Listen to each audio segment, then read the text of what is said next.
विश्व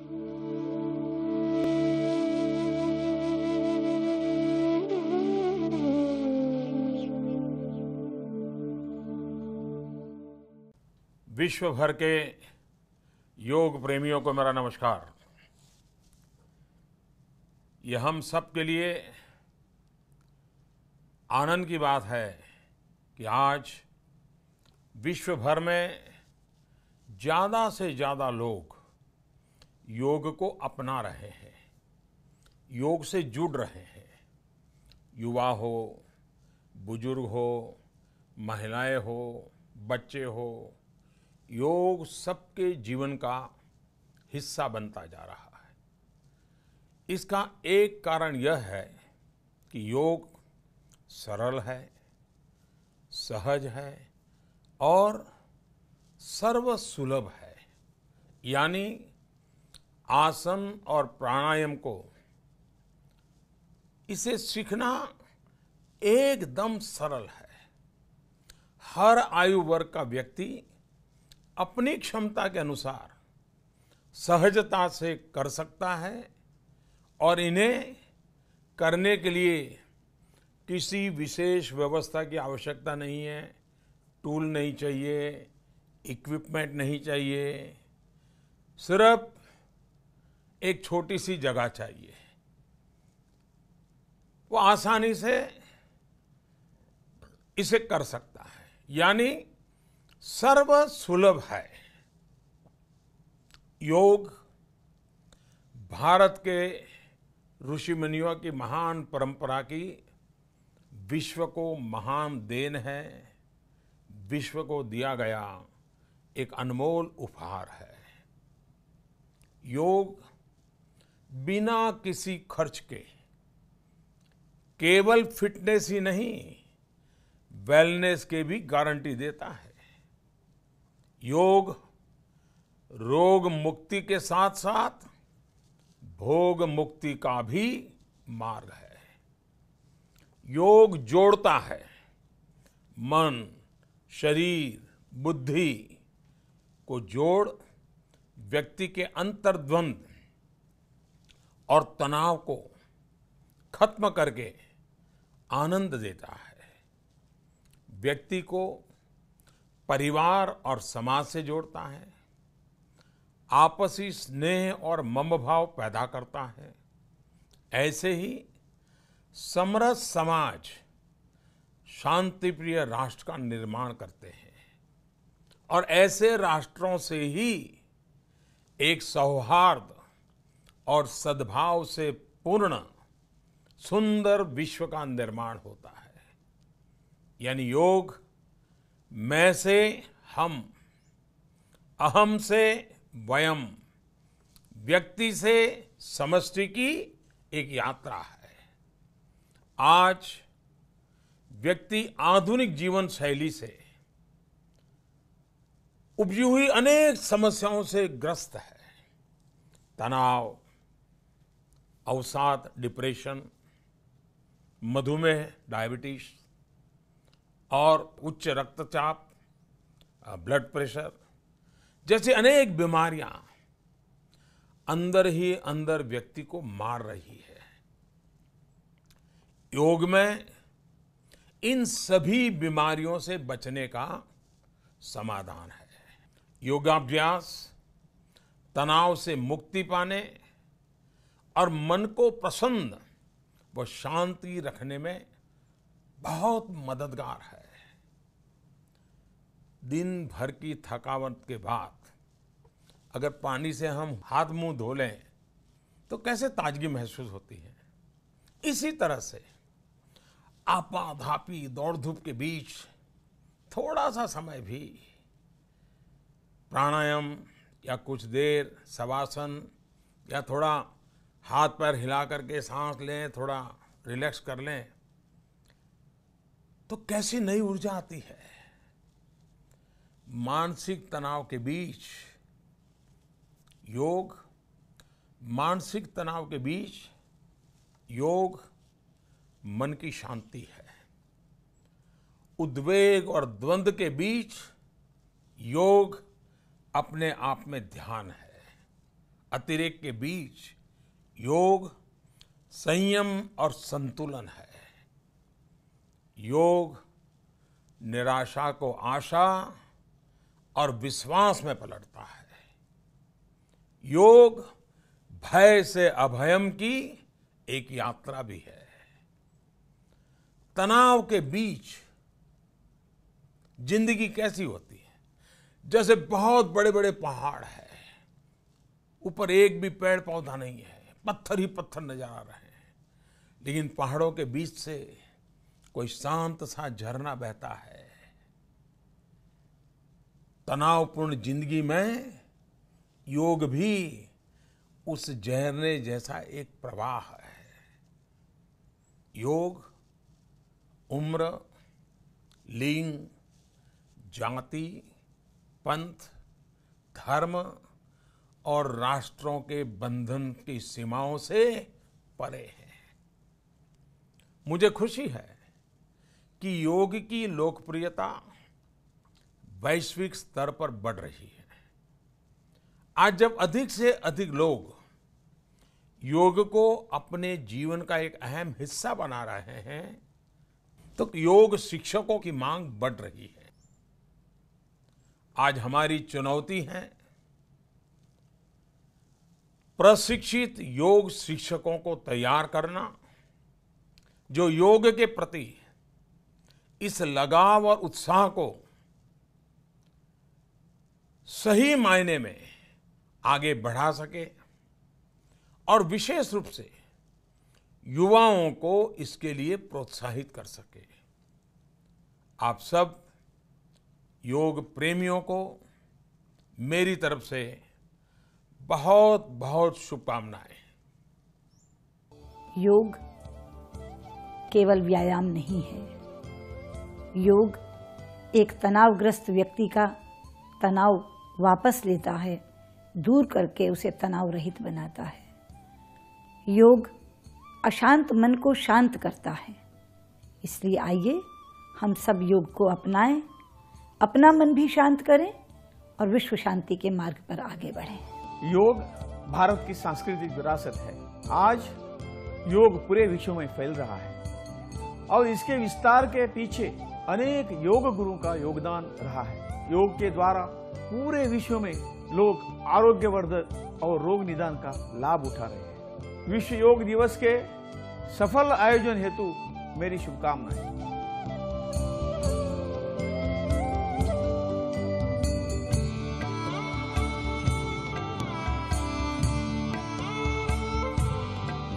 माननीय प्रधानमंत्री श्री नरेंद्र मोदी जी ने आयुष मंत्रालय भारत सरकार के नेतृत्व में राजपथ नई दिल्ली में आयोजित योग प्रदर्शन का नेतृत्व किया।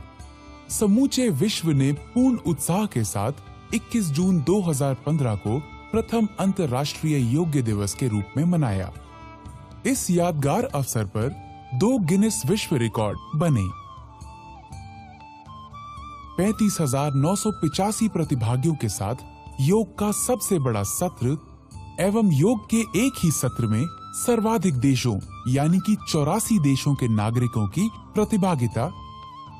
पूरे विश्व से करोड़ों लोगों ने पूरे जोश और उत्साह के साथ प्रथम विश्व योग दिवस मिलकर मनाया।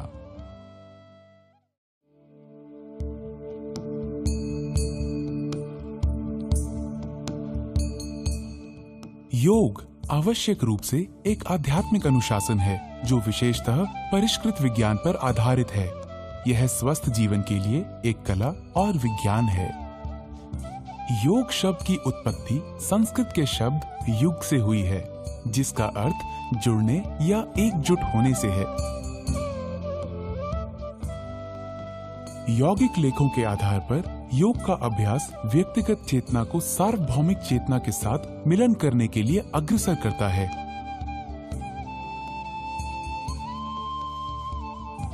जिससे मन और शरीर तथा मनुष्य और प्रकृति के बीच एक बेहतर संतुलन बना रहे।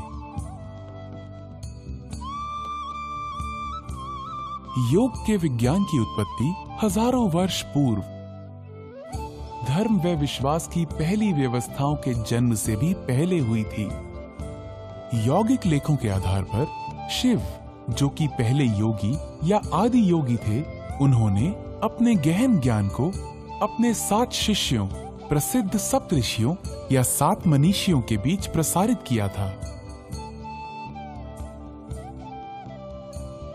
योग को पूर्व वैदिक काल से ही अभ्यास में लिया जाता रहा है, लेकिन महर्षि पतंजलि, जिन्हें आधुनिक योग के पिता के रूप में माना जाता है, वही पहले व्यक्ति थे जिन्होंने उस समय के अभ्यासों को अपने योग सूत्रों के आधार पर सुव्यवस्थित और संहिताबद्ध किया। बाद में अनेक योग गुरुओं ने इस विद्या के संरक्षण और विकास के लिए अपना योगदान दिया और इस आश्चर्यजनक अभ्यास को फैलाया।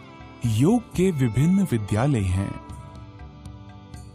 जिनमें ज्ञान योग, भक्ति योग, कर्म योग, पातंजला योग, हठ योग, कुंडलिनी योग, ध्यान योग, मंत्र योग, लय योग, जैन योग, बौद्ध योग आदि शामिल हैं।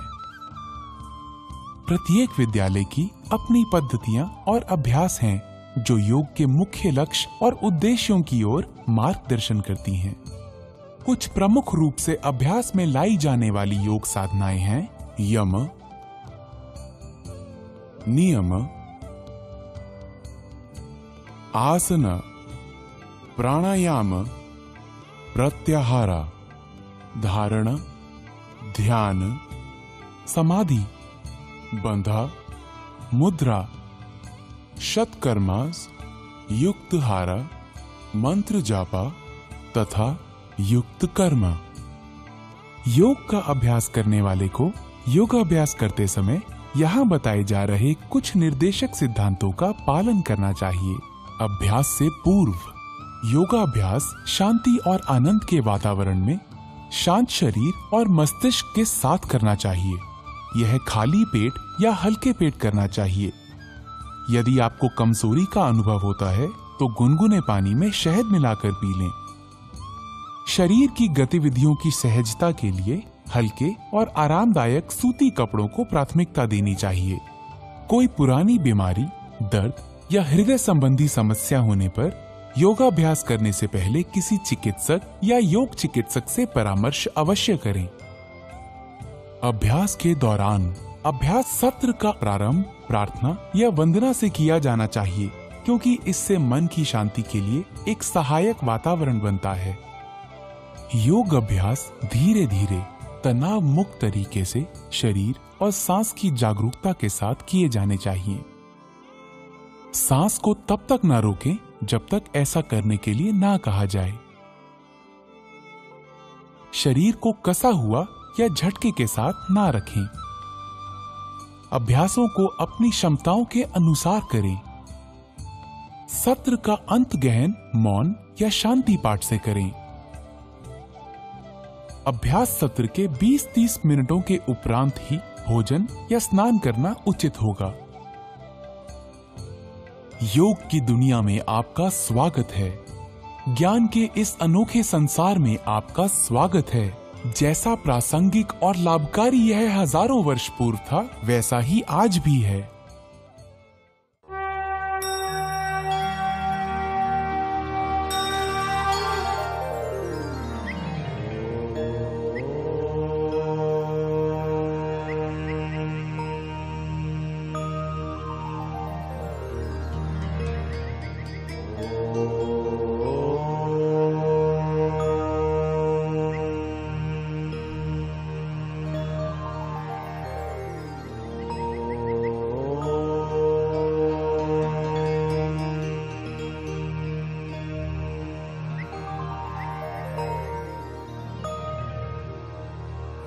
गच्छध्वं संवदध्वं गच्छध्वं संवदध्वं संवो मनांसि जानताम् संवो मनांसि जानताम् देवाभागं यथा पूर्वे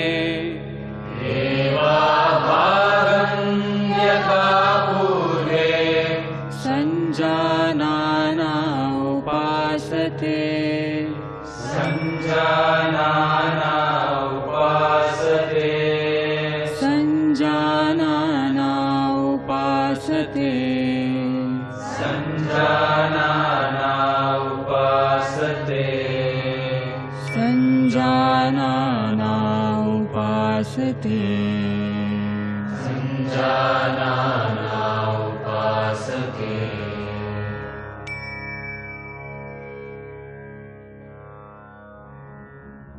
योग की दुनिया में आपका स्वागत है।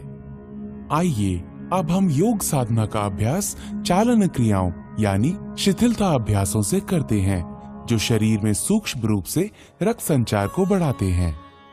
गर्दन का व्यायाम, गर्दन को आगे और पीछे झुकाना। सचेत मुद्रा में खड़े हों। पैरों को आरामदायक स्थिति में फैलाएं तथा हाथों को कमर पर रखें। सांस छोड़ें तथा सिर को धीरे धीरे आगे की ओर झुकाएं और थोड़ी को छाती से स्पर्श कराने का प्रयास करें। सांस भीतर लें तथा सिर को उतना पीछे ले जाएं जितना आराम से जा सके और सांस भीतर लिए हुए सिर को वापस आगे लाएं। गर्दन को बाहिनी तथा दाहिनी ओर झुकाना। सांस छोड़ें तथा सिर को धीरे धीरे दाहिनी तरफ झुकाएं। कान को कंधे के उतना अधिक निकट ले जाएं जितना संभव हो। सांस भीतर लें तथा सिर को सामान्य स्थिति में लाएं। सांस छोड़ें तथा सिर को बाईं तरफ झुकाएं।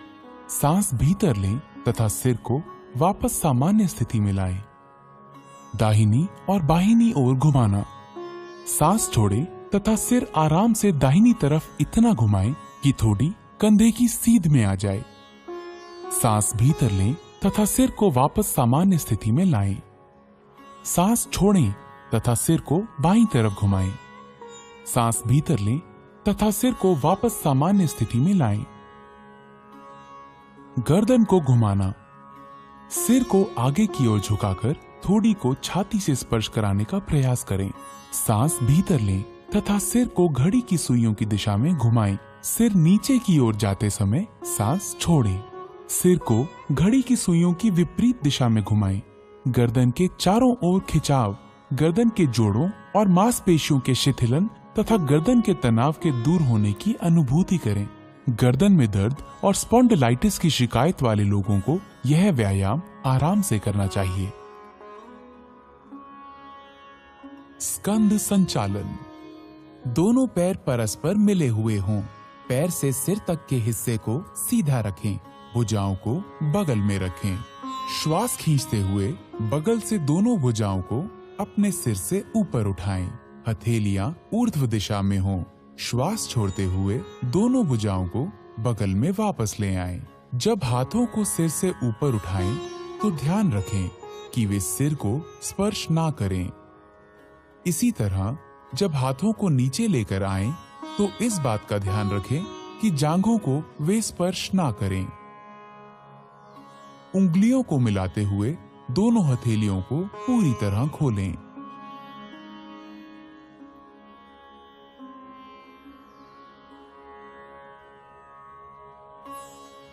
स्कंद चक्र। सीधा खड़े हो जाएं। बाएं हाथ की उंगलियों को बाएं कंधे पर रखें और उसी तरह दाएं हाथ की उंगलियों को दाएं कंधे पर।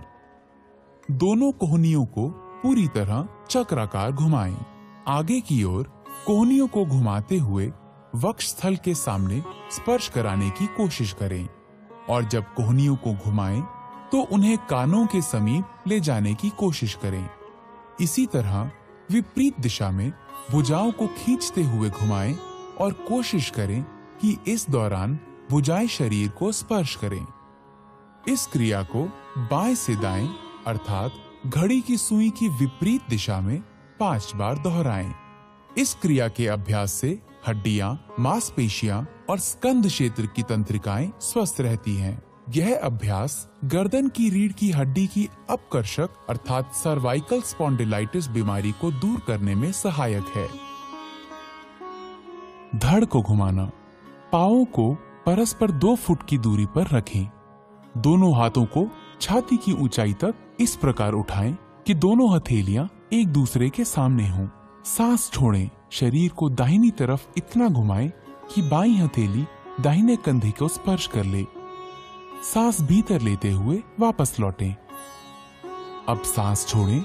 शरीर को बाईं तरफ इतना घुमाएं कि दाहिनी हथेली बाएं कंधे को स्पर्श कर ले। सांस भीतर लेते हुए वापस लौटें। पुनः दोहराएं। सांस लेते हुए धीरे धीरे करें। मेरुदंड या डिस्क संबंधी समस्या होने पर तथा मासिक धर्म के दौरान यह व्यायाम ना करें। खड़ी मुद्रा में विश्राम करें। घुटनों को चलाना। सांस भीतर लें। अपनी भुजाओं को कंधों तक उठाएं। सांस छोड़ें। घुटने मोड़ें तथा अपने शरीर को शून्य की मुद्रा में नीचे लाएं। सांस भीतर लें और शरीर को सीधा करें। 2 बार और दोहराएं। इस व्यायाम से घुटने तथा कूल्हे के जोड़ मजबूत होते हैं। अत्यधिक आर्थराइटिस की समस्या होने पर इस व्यायाम को छोड़ दें। हाथों को नीचे लाते समय सांस छोड़ें। आइए अब योगासना की तरफ बढ़ें। ताड़ासन। ताड़ का अर्थ है ताड़ का पेड़। पैरों को परस्पर 2 इंच की दूरी पर रखें। उंगलियों को आपस में जकड़ें तथा कलाइयों को बाहर की तरफ मोड़ें। सांस भीतर लें तथा भुजाओं को ऊपर उठाते हुए कंधों की सीध में ले जाएं। एड़ियों को भूमि से ऊपर उठाएं और अंगूठों पर संतुलित हों। इस स्थिति में 10 से 15 सेकंड तक रहें। ये आसन शरीर में मजबूती लाता है, रीढ़ से जुड़ी तांत्रिकाओं के संकुलन को ठीक करने में सहायता देता है और गलत मुद्राओं को ठीक करता है। सांस छोड़ें। एड़ियों को नीचे लाएं। उंगलियों की जकड़न को खोलें। हाथों को धड़ के समांतर नीचे लाएं और खड़े होने की मुद्रा में वापस आएं। वृक्षासन। वृक्ष का अर्थ है पेड़। दोनों पैरों में 2 इंच की दूरी बनाकर खड़े हो जाएं। आंखों के सामने किसी बिंदु पर ध्यान केंद्रित करें। श्वास को शरीर के बाहर छोड़ते हुए दाएं पैर को मोड़कर उसके पंजे को बाएं पैर की अंदरूनी जांघ पर रखें। अभ्यास करते समय ध्यान रखें कि एड़ी मूलाधार अर्थात पेरिनियम क्षेत्र से मिली होनी चाहिए। गहरी श्वास लेते हुए दोनों हाथों को ऊपर की ओर ले जाएं और हथेलियों को परस्पर मिलाएं। इस स्थिति में 10 से 15 सेकंड्स तक रहें। इस दौरान सामान्य रूप से श्वास प्रश्वास करें। यह आसन तंत्रिका तंत्र की स्नायुओं को बेहतर और शरीर को संतुलित बनाता है। आर्थराइटिस रोग से ग्रसित होने पर इस आसन का अभ्यास ना करें। श्वास छोड़ते हुए हाथों एवं दाएं पैर को मूल अवस्था में वापस लेकर आएं। इस आसन का अभ्यास बाएं पैर से भी करें। बाएं पैर को मोड़कर उसके पंजे को दाएं पैर की अंदरूनी जांघ पर रखें। श्वास खींचते हुए दोनों हाथों को ऊपर की ओर ले जाएं और हथेलियों को परस्पर मिलाएं।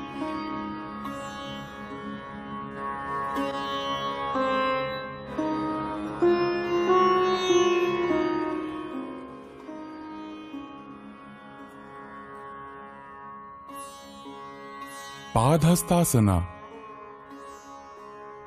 पाद का अर्थ है पैर और हस्त का अर्थ है हाथ। धीरे धीरे सांस भीतर लें और हाथों को ऊपर उठाएं। शरीर को कमर से ऊपर की ओर खींचें। सांस छोड़ें तथा आगे की तरफ तब तक झुकें जब तक पूरी हथेली धरती को स्पर्श करने लगे। इस अंतिम स्थिति को 10 से 30 सेकंड तक बनाए रखें। जिन लोगों को पीठ की अकड़न की समस्या हो उन्हें अपनी क्षमता के अनुरूप ही झुकना चाहिए।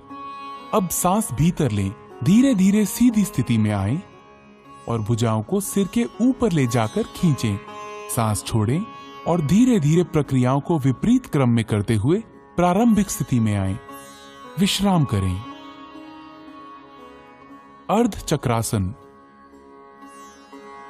दोनों हाथों से कमर पर सहारा दें।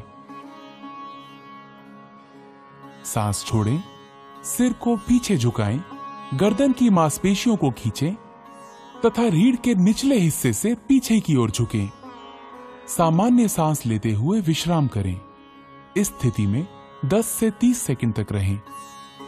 अर्ध चक्रासन रीढ़ को लचीला बनाता है तथा मेरु तंत्रिकाओं को मजबूती प्रदान करता है। ये सांस लेने की क्षमता को बेहतर बनाता है। सांस भीतर लें, धीरे धीरे वापस आएं तथा विश्राम करें। उच्च रक्तचाप के रोगियों को सावधानी से झुकना चाहिए। त्रिकोणासन। त्रिकोण का अर्थ है त्रिभुज। पैरों को परस्पर आरामदायक दूरी पर रखकर खड़े हों। हाथों को धीरे धीरे किनारे से तब तक उठाएं जब तक वे क्षैतिज न हो जाएं। सांस छोड़ें, धीरे धीरे दाहिनी तरफ झुकें और दाहिने हाथ को दाहिने पैर के ठीक पीछे रखें। बाएं हाथ को दाहिने हाथ की सीध में खड़ा करें। सामान्य श्वास के साथ इस स्थिति में 10 से 30 सेकंड तक रहें।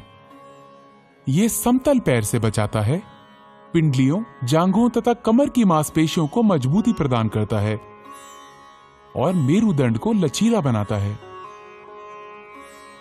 सांस अंदर लेने के साथ ही धीरे धीरे वापस आएं। बाईं तरफ के लिए फिर दोहराएं। स्लिप डिस्क, साइटिका और उदर शल्य चिकित्सा के उपरांत यह आसन ना करें। अपनी शारीरिक सीमाओं से आगे ना जाएं।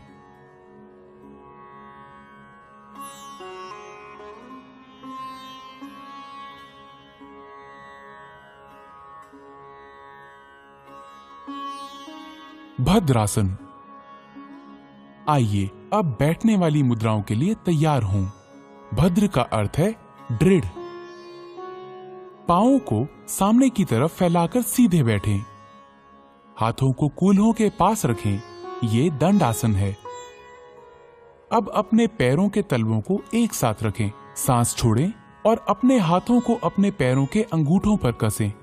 अपनी एड़ियों को जितना संभव हो उतना मूलाधार के पास लाएं। ये अंतिम स्थिति है। इस स्थिति में कुछ देर तक रहें।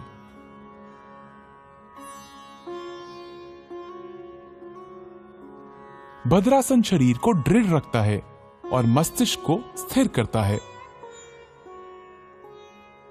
अब अपने पैरों को खींचें और विश्राम की अवस्था में आएं। एक्यूट आर्थराइटिस अथवा साइटिका होने पर यह अभ्यास ना करें। वज्रासन। सर्वप्रथम दंडासन में बैठ जाएं। पैरों को मोड़ते हुए एड़ियों पर बैठ जाएं। जांघों को सटाकर रखें एवं अंगूठे एक दूसरे से सटे हुए हों। हाथों को घुटनों पर रखें। सिर से पांव तक शरीर को सीधा रखें। इस आसन को वज्र आसन कहते हैं।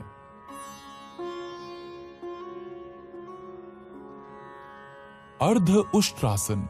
सर्वप्रथम वज्रासन में बैठ जाएं। घुटनों के बल खड़े हो जाएं। हाथों को कमर पर इस प्रकार रखें कि अंगुलियां जमीन की ओर हों। कोहनियों एवं कंधों को समानांतर रखें। अब सिर को पीछे की तरफ झुकाते हुए ग्रीवा की मांसपेशियों को खींचें। श्वास को अंदर खींचते हुए धड़ को जितना संभव हो सके उतना झुकाएं। श्वास बाहर छोड़ते हुए इस स्थिति में शिथिल हो जाएं। सामान्य रूप से श्वास प्रश्वास करते हुए इस स्थिति में 10 से 30 सेकंड तक रुकें। इस योगाभ्यास से पीठ और गर्दन की मांसपेशियां मजबूत होती हैं। कब्ज एवं पीठ दर्द से मुक्ति मिलती है। श्वास खींचते हुए वापस वज्रासन में बैठ जाएं। शिथिल हो जाएं। उष्ट्रासन। वज्रासन में बैठ जाएं। घुटनों को जमीन पर टिकाते हुए अपने दोनों पैरों की जांघ और पंजों को आपस में मिला लीजिए। घुटनों और पंजों के बीच कुछ इंचों की दूरी रखते हुए घुटनों के बल खड़े हो जाएं। श्वास खींचते हुए धीरे से पीछे की ओर झुकें। धीरे धीरे दाहिने हाथ से दाहिनी एड़ी और बाएं हाथ से बाईं एड़ी को पकड़ने का प्रयास करें। इस बात का ध्यान रखें कि पीछे झुकते समय गर्दन को झटका ना लगे। उष्ट्रासन दृष्टिकोण में अत्यंत लाभदायक है। यह पीठ एवं गर्दन के दर्द से आराम दिलाता है। यह उदर एवं नितंब की वसा को कम करने में सहायक है। उच्च रक्तचाप, हृदय रोगी व हर्निया के मरीजों को यह आसन नहीं करना चाहिए। श्वास खींचते हुए पुनः वज्रासन में बैठ जाएं। शिथिल अवस्था में आ जाएं। शशांकासन। शशांक का अर्थ है शशक या खरगोश। दोनों घुटनों को दूर फैलाएं, जबकि अंगूठों को परस्पर स्पर्श करने दें। हथेलियों को घुटनों के बीच रखें। सांस छोड़ें और उन्हें धीरे धीरे पूरी लंबाई में खींचें। आगे झुकें और थोड़ी को भूमि पर रखें। भुजाओं को समांतर रखें। सामने देखें और मुद्रा को बनाए रखें। यह तनाव और गुस्से को कम करने में सहायक है। सांस भीतर खींचें और उठें। सांस छोड़ें और वज्रासन में वापस आएं। अपने पैरों को वापस विश्रामासन में लाएं। ऑस्टियोआर्थराइटिस के रोगियों को यह सावधानी के साथ करना चाहिए।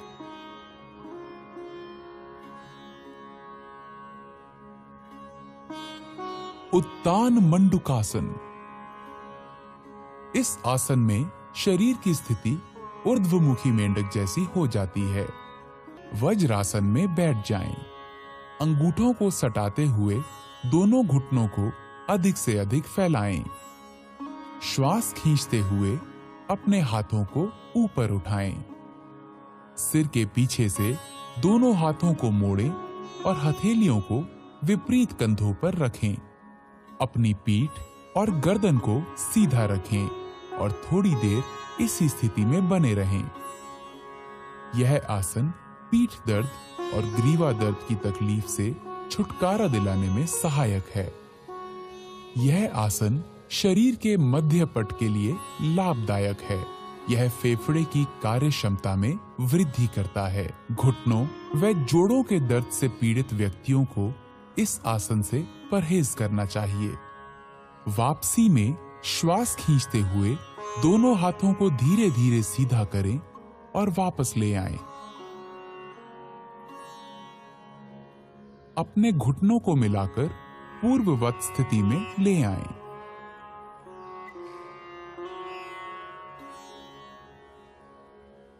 वक्रासन। वक्र का अर्थ है टेढ़ा या मुड़ा हुआ। दाहिनी टांग को मोड़ें और दाहिने पैर को बाएं घुटने के साथ रखें। बाईं भुजा को दाहिने घुटने पर लपेटें और हथेली को दाहिने पैर के पास रखें। सांस छोड़ें। शरीर तथा गर्दन को दाहिनी तरफ मोड़ें। इस मुद्रा में आराम से रहें। अपना सर पीछे घुमाएं। सांस छोड़ते हुए अपने हाथ बाहर निकालें। पैरों को सीधा फैलाएं। अब वापस आएं और विश्राम आसन में विश्राम करें। यह आसन मेरुदंड के लचीलेपन को बढ़ाता है। यह कब्ज तथा अपच दूर करने और मधुमेह के प्रबंधन में सहायक है। इसे दूसरी तरफ के लिए दोहराएं।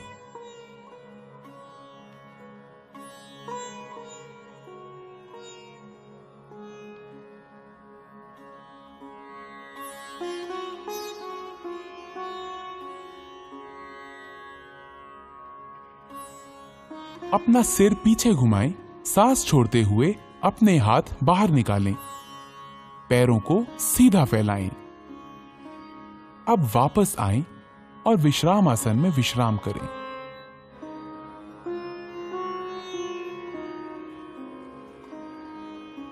मकर आसन। मकर का अर्थ है मगरमच्छ। पेट के बल इस प्रकार लेट जाएं कि टांगे एक दूसरे से दूर हों तथा पैर बाहर की ओर हों। दोनों बाहें मोड़ लें तथा दाहिने हाथ को बाएं हाथ पर रखें। अपने सिर को हाथों पर रख लें। आराम करें। यह मकर आसन है। यह आसन सभी अधोमुखी मुद्राओं में विश्राम के लिए किया जाता है। यह पीठ के निचले हिस्से को आराम पहुंचाता है। भुजंगासन। अब अधोमुखी मुद्राओं के लिए तैयार हों। भुजंग का अर्थ है सर्प या कोबरा। पेट के बल लेट जाएं, सिर को हाथों पर रखें और शरीर को आराम से रहने दें। अब टांगों को आपस में जोड़ें और बाहों को खींचें। माथे को भूमि पर रखें। अब अपनी हथेलियों को छाती के पास रखें और कोहनियों को उठाएं। सांस भीतर लें और थोड़ी तथा नाभि के हिस्से तक छाती को ऊपर उठाएं। यह भुजंगासन है। यह आसन तनाव के प्रबंधन के लिए सर्वोत्तम है। यह पीठ दर्द तथा श्वास संबंधी समस्याओं से निपटने में सहायक है। सांस छोड़ें, अपने माथे को भूमि पर रहने दें तथा बाहों को खींचें। अपनी टांगें फैलाएं, हथेलियां ऊंची करें तथा अपने सर को हथेलियों पर रखें और आराम करें। शलभासन। शलभ का अर्थ है पतंगा या टिड्डा। पेट के बल लेट जाएं, टांगे आपस में जोड़ लें। थोड़ी को भूमि पर रखें। दोनों हाथ शरीर के किनारे ऐसे रखें कि हथेलियां ऊपर की ओर हों। सांस भीतर लें।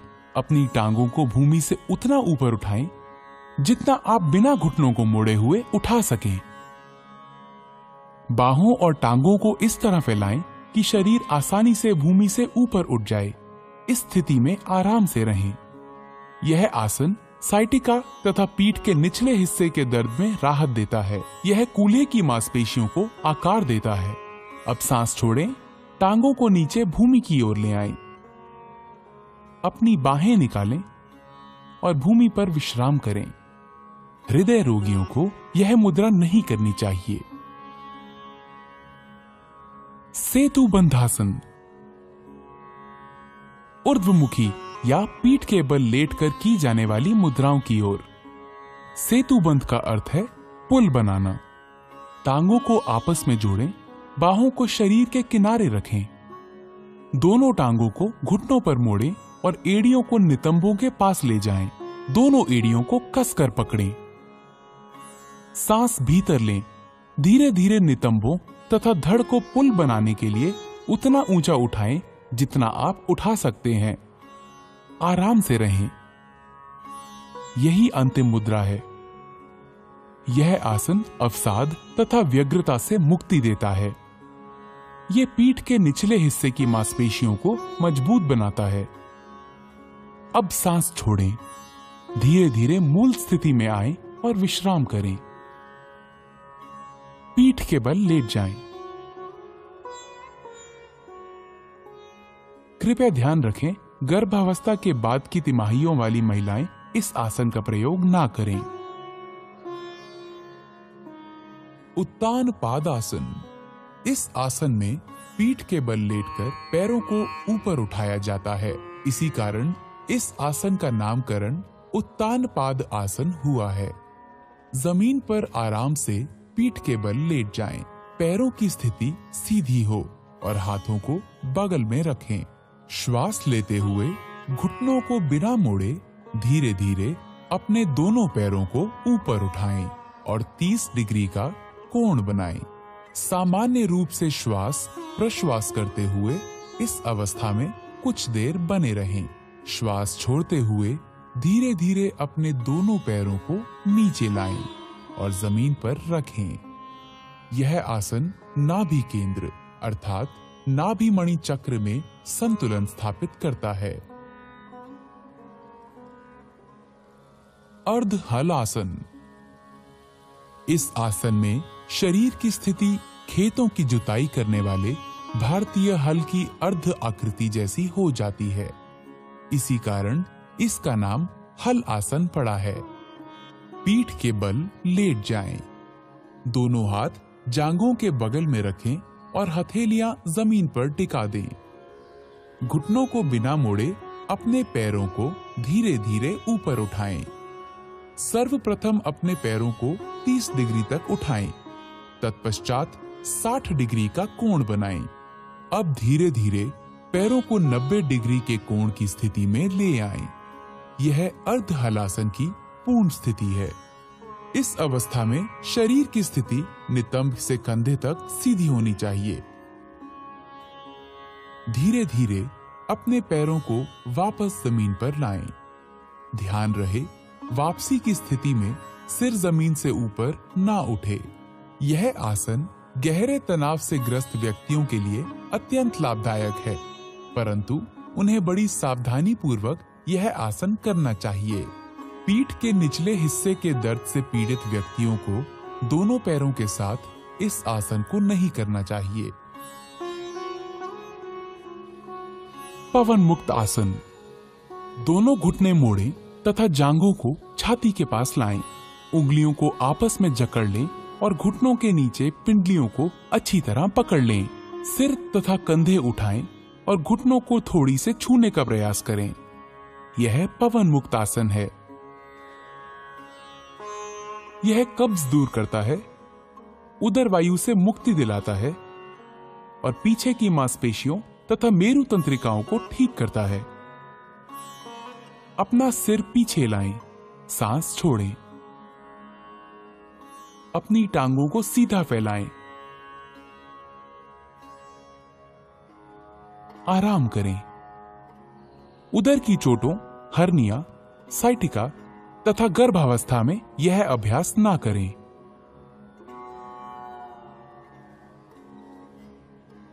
शवासन। शव का अर्थ है मृत शरीर। यह आसन संपूर्ण विश्राम के लिए किया जाता है। अपनी भुजाओं और टांगों को फैलाकर आराम से पीठ के बल लेट जाएं। हथेलियां ऊपर की ओर हों। आंखें बंद कर लें। पूरे शरीर को जागृत भाव से विश्राम दें। प्राकृतिक श्वास से परिचित हों। इसे लयबद्ध और धीमा होने दें। ताजगीपूर्ण और निश्चिंतता की अनुभूति होने तक इस अवस्था में रहें।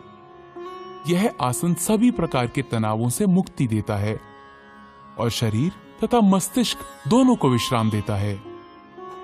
यह तनाव तथा उसके परिणामों के प्रबंधन में बहुत सहायक है।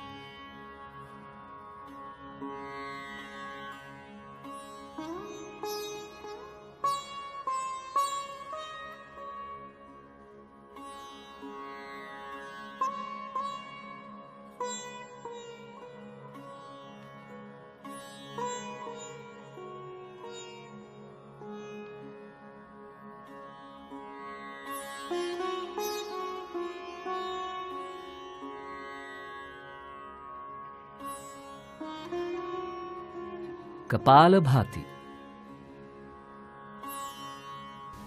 यह मस्तिष्क के अग्रभाग के श्वसन केंद्रों को उत्तेजित करता है। ध्यान की किसी भी मुद्रा में बैठ जाएं। आंखें बंद करें और पूरे शरीर को विश्राम दें। गहरी सांस भीतर लें, सीना फुलाएं। सांस को उदर की मांसपेशियों के बलशाली संकुचन से बाहर निकालें। शांत रूप से सांस भीतर लेना और सक्रिय रूप से बाहर निकालना जारी रखें।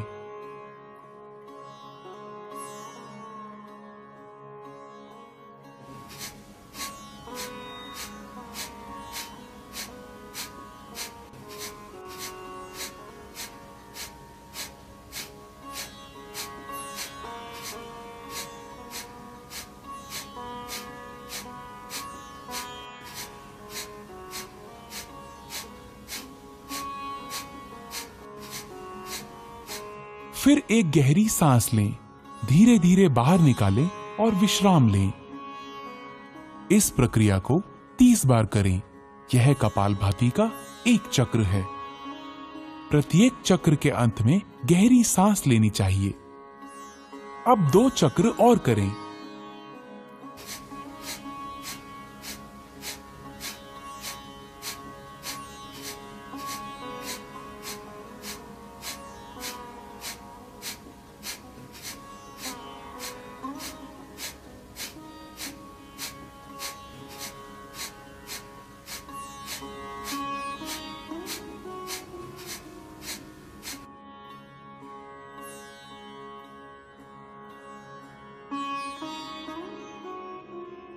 कपालभाति सामने की वायु नलिकाओं को स्वच्छ करता है।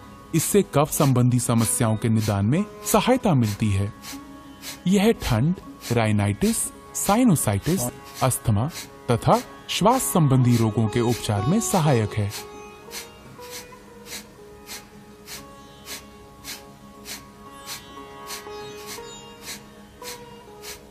कृपया ध्यान रखें, हृदय संबंधी परेशानियों, उच्च रक्तचाप, चक्कर आना, माइग्रेन, स्ट्रोक, हर्निया तथा गैस्ट्रिक अल्सर होने पर इसका अभ्यास ना करें। प्राणायाम, नाड़ी शोधन या अनुलोम विलोम प्राणायाम। क्रमशः बाएं तथा दाएं नासिका छिद्रों से सांस लेना है। ध्यान की मुद्रा में बैठ जाएं। मेरुदंड सीधा रखें, सिर ऊंचा तथा आंखें बंद हों।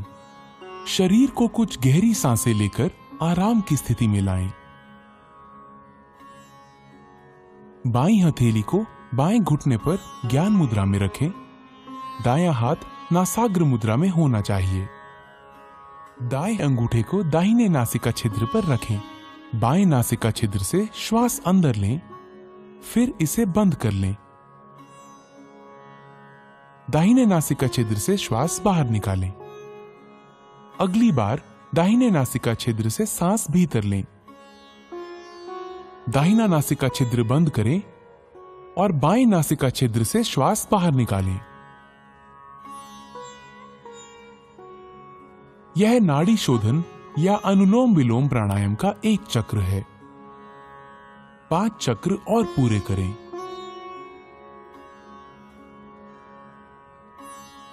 जो अनुलोम विलोम प्राणायाम प्रारंभ करने वाले नए लोग हैं, उनके लिए श्वास अंदर खींचने और बाहर करने का समय समान होना चाहिए। धीरे धीरे इनके समय का अनुपात बढ़ाकर 1:2 करना चाहिए। सांस धीमी, स्थिर तथा नियंत्रित होनी चाहिए। इस प्राणायाम का उद्देश्य ऊर्जा के सभी प्रमुख मार्गों को शुद्ध करना है। ये पूरे शरीर को पोषित करता है। ये चित्त को शांत करता है और एकाग्रता बढ़ाने में सहायता देता है। ये प्राण शक्ति बढ़ाता है और तनाव तथा व्यग्रता के स्तर को कम करता है। ये कफ संबंधी दोषों का भी निवारण करता है।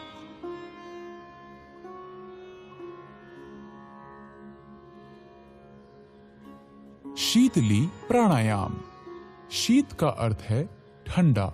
यह प्राणायाम साधक के चित्त को शांत करता है और मन की व्याग्रता को दूर करता है। शीतली प्राणायाम अपने नाम के अनुरूप शरीर और मन को शांति प्रदान करता है। पद्मासन अथवा किसी भी आरामदायक आसन में बैठ जाएं। अंजलि मुद्रा अथवा ज्ञान मुद्रा की अवस्था में अपने हाथों को घुटनों पर रख लें। जीभ को किनारों से मोड़कर ट्यूब की आकृति जैसा बना लें। इस ट्यूब नुमा जीभ से सांस लेते हुए जितना हो सके वायु को फेफड़ों में भरें और मुंह बंद कर लें और दोनों नासिका रंध्रों से धीरे धीरे श्वास छोड़ें। शीतली प्राणायाम रक्त को शुद्ध करता है। यह शरीर में शीतलता प्रदान करता है। उच्च रक्तचाप वाले व्यक्तियों के लिए यह विशेष लाभप्रद है। यह भूख और प्यास का शमन करता है। कफ और पित्त के कारण होने वाली अपच और अन्य व्याधियों को दूर करता है। यह त्वचा और नेत्र के लिए लाभदायक है। ठंड, कफ अथवा तुंडिका शोथ अर्थात टॉन्सिलाइटिस के मरीजों को यह प्राणायाम नहीं करना चाहिए।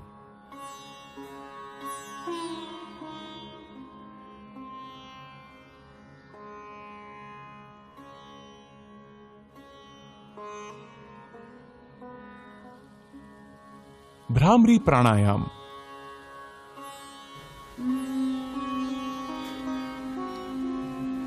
भ्रमर भौरे को कहते हैं। इस प्राणायाम में श्वास छोड़ने के समय जो ध्वनि निकलती है वो भौरे के भुन भुन से मिलती जुलती लगती है। दोनों नासछिद्रों से गहरी सांस भीतर लें। नियंत्रित तरीके से गहरी और स्थिर भौरे की भुन भुन की जैसी ध्वनि के साथ श्वास बाहर छोड़ें।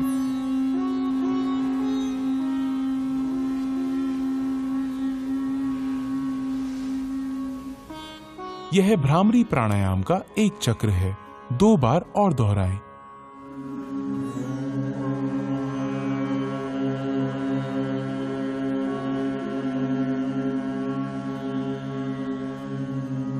ये अनिद्रा की अच्छी दवा है। इसे तनाव संबंधी विकारों को दूर करने में बहुत कारगर पाया गया है।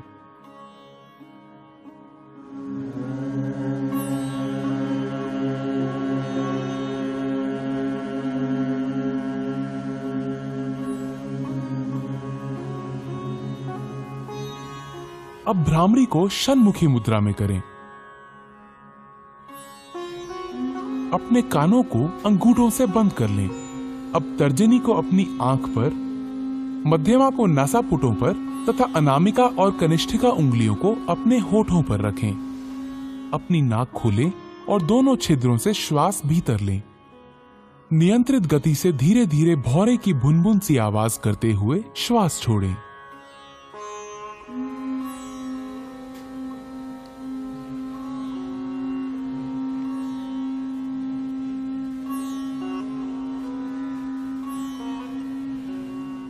यह एकाग्रता और ध्यान के प्रारंभ के लिए तैयारी करने का प्राणायाम है। ध्यान। आइए अब ध्यान के लिए तैयार हों। ध्यान एक निरंतर चिंतन की प्रक्रिया है।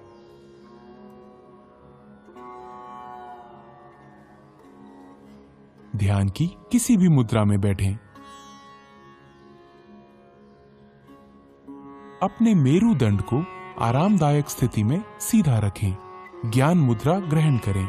अपनी हथेलियों को जांघों पर ऊपर की तरफ को रखें। भुजाएं और कंधे ढीले और आराम की स्थिति में होने चाहिए। अपनी आंखें बंद कर लें और चेहरे को हल्का सा ऊपर उठाकर बैठ जाएं। आपको एकाग्र होने की आवश्यकता नहीं है, वरन केवल अपनी दोनों भौहों के बीच हल्का ध्यान दें और अपनी सांसों के प्रति जागरूक हों। ध्यान मस्तिष्क को शांत और आनंदमय रखता है। ये एकाग्रता, स्मृति विचारों की स्पष्टता तथा इच्छा शक्ति को बढ़ाता है। ये पूरे शरीर और मस्तिष्क को सही तरह से आराम देकर उसे पुनः चैतन्य कर देता है। ये सकारात्मक भाव जगाने में सहायक है। ध्यान हमें आत्मानुभूति की दिशा में आगे बढ़ाता है। ध्यान की स्थिति में बने रहें।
मैं स्वयं को एक स्वस्थ, शांति प्रिय, आनंदपूर्ण एवं प्रेमपूर्ण मानव बनाने का संकल्प लेता हूँ। अपने प्रत्येक कार्य से मैं अपने चारों ओर सुख, समृद्धि एवं शांतिमय, स्नेहपूर्ण वातावरण बनाने का प्रयत्न करूँगा। मैं अहम एवं अज्ञान केंद्रित जीवन के स्थान पर योगमय व विवेकपूर्ण जीवन जीते हुए विश्व बंधुत्व एवं एकत्व के भाव के साथ पूरे विश्व को स्वयं में समाहित करने का पूर्ण पुरुषार्थ करूँगा। मैं वसुधैव कुटुंबकम एवं सह अस्तित्व के सिद्धांत के प्रति पूर्ण आस्था रखते हुए सबके प्रति कृतज्ञ भाव से आत्मत व्यवहार व आचरण करूँगा। मैं यहाँ उपस्थित हर व्यक्ति से एकात्म होने का संकल्प लेता हूँ।